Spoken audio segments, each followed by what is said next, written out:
welcome back to our channel. If you are new here, I'm T. I'm Pig.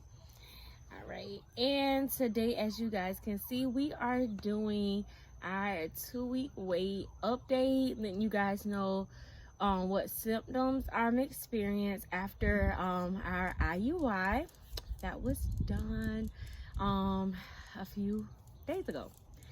So, and in the title, of course, if you are not familiar with TTC language or anything, DPO means days past ovulation. So I'm just going over, a few days after ovulation, just to kind of let you guys know our symptoms. Yes. What does TTC means? Oh, trying to conceive. Sorry if you are, aware of that. Yeah. If you haven't checked out our previous videos, make sure you guys go check that out so you can see where we started and where we're at now. Before we continue this video, thumbs this video up, and thank y'all to the new subscribers out there. Thank y'all for everybody that's been rocking with us, and here we go. All right, y'all, so basically after insemination, our doctor prescribed me some progesterone tablets to take. So we're not taking them I'm not taking them by mouth. It is a progesterone suppository, so it's real tiny, and I just have to insert it through the vaginal area at bedtime. Basically what that is for is in case we are pregnant, it'll just kind of hold the pregnancy. And if you watched our other videos, we talk about our doctor being very thorough. What I like about her is, and I say thorough because any other doctor kind of would have waited until we see if we're pregnant to prescribe those, but she wants to, just in case we are, she wants us to go ahead and take those. She's not going to check my progesterone levels later. She just, took it upon herself to go ahead and prescribe those suppositories, so we can support the pregnancy if something, if my levels were low. But she went ahead and did that early. Anyways, let me stop rambling. Let's get into it. So, and if you see me looking down, I am looking at my notes because my memory is so bad. Basically, day 1 after insemination, I just had some light cramping. If you've seen that last video, that was just, a little process of us. Sorry, y'all, we outside. Yeah, as you can my see. bad. If y'all can I am looking away like these cars riding by. I just wanted to get some fresh air. But, it was a process on insemination day. So of course I had light cramping. When I left, I went and got me a salad, went back home. Peg went straight back to work, and I just kind of chilled out the rest of the day instead of going back to work. So light cramping on and off, some fatigue, but of course that's not symptoms the same day. I was just tired from what I've been through on that table. Cause I was surprised. Yeah. Right? And if y'all can see in that last video, she went through it. Yeah. Day 2 is when I actually started the progesterone at bedtime. Still sleepy, but to me that's normal because I'm always tired, so that's nothing. Day 3 after insemination, I had no symptoms at all. I didn't feel anything. And one thing that we did leave out, the trigger shot. What is it called again? The name of the medicine? Yeah. I don't know. Dang it! The trigger shot. I'll drop it in the description because I totally forgot the name. Because I wasn't even gonna talk about the trigger shot. But you could talk about that nice trigger shot I gave you. No, I'm just saying. Basically, my point of bringing it up is the trigger shot. It has some HCG levels in it, so it'll give you pregnancy symptoms. So they tell you not to take your pregnancy test early because it could give you a false positive. It's on the tip of my tongue. I'm so sorry, y'all. I'm gonna put it in the description. But so any, I was just nervous because it's like any symptoms we're feeling, is it the trigger shot or are we pregnant? So we just so excited. But day 3, like I said, no symptoms at all.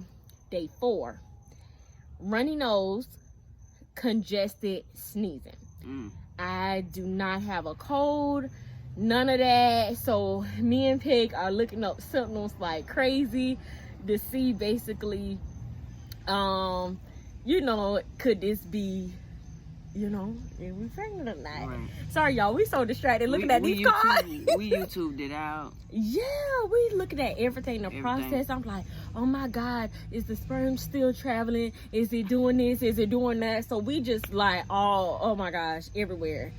So that was strange. I never heard runny nose as a pregnancy symptom, but we find out with our research that is a symptom, but we don't know. So day 5, this is when I started to feel a little extra hungry than normal. Remember I called you from work because I had like pain behind my knees. Right. So that was really strange. I continued with the sneezing, the mild cramping and spasm-like feelings. So I'm feeling all of this on day 5. So it's like, okay, this is really strange. This is not something that I have. Peg's so distracted. She looking everywhere. I'm usually bad with that. You looking everywhere but the camera. I mean, it's just stuff to see out here.